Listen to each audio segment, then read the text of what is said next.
বাংলাদেশিরা এমনটা করিস নিল, একটু কৃপা কর ভারতবর্ষের প্রতি, আমাদের গরুগুলো আমদানি করিস না রে। মোদিজি, দেখবি আমাদের ভারতবর্ষে সবগুলো গরু আটকে গিয়েছে, খামারিরা আন্দোলন শুরু করেছে।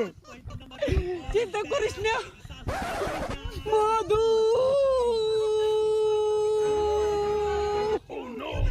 মধু তুই আসলু, আমি জানতুম তুই আসবে, আমাদের গরুগুলো নেওয়ার ব্যবস্থা কর না রে।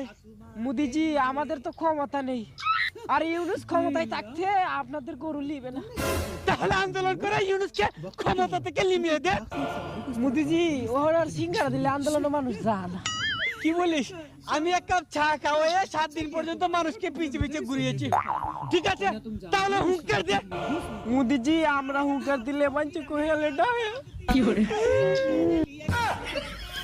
হুঙ্কার দিতে হবে না,